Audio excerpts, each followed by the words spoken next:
UP मदरसा education act 2004 को रद्द करने के इलाहाबाद हाई कोर्ट के फैसले पर सुप्रीम कोर्ट ने अंतरिम रोक लगाई है।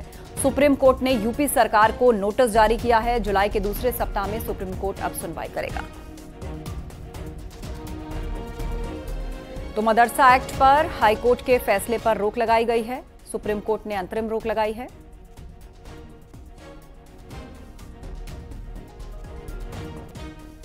हाई कोर्ट के फैसले पर सुप्रीम कोर्ट की अंतरिम रोक।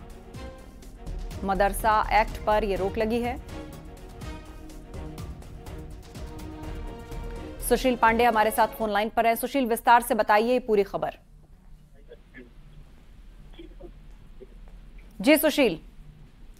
देखिए, साफ तौर से एक बड़ी राहत फिलहाल छात्रों को, जो 17,000 छात्र हैं मदरसों में पढ़ने वाले, उनको फिलहाल सुप्रीम कोर्ट ने हाई कोर्ट के आदेश पर रोक लगा दी है। सुप्रीम कोर्ट ने कहा है कि छात्रों के हित में जो फैसला लिया गया उस फैसले पर अभी विचार करने की आवश्यकता है, लेकिन इस तरह से एक्ट को रद्द कर देना ये अपने आप में शायद गलत है संवैधानिक रूप से, और इसीलिए फिलहाल 2004 का जो फिलहाल मदरसा एक्ट है वो संचालित रहेगा, यानी कि जो पढ़ाई वहां चल रही है वो चलती रहेगी।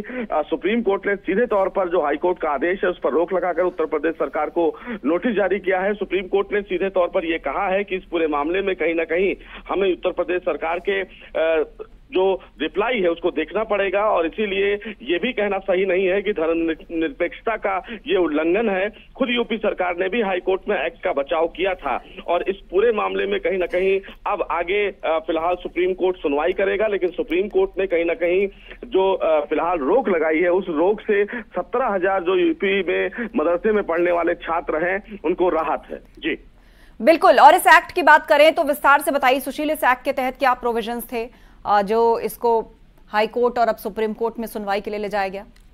जी देखिए, सीधे तौर पर जो फिलहाल ये एक्ट है उस एक्ट में सरकार के द्वारा फंड जो मिलता था मदरसों में, वहां पर फिलहाल तमाम जो छात्र पढ़ते थे उनमें सीधे तौर पर ये आरोप लगाया गया था कि धर्मनिरपेक्षता की आड़ में इन मदरसों में वो पढ़ाई नहीं होती है जो सब्जेक्टिव होती है।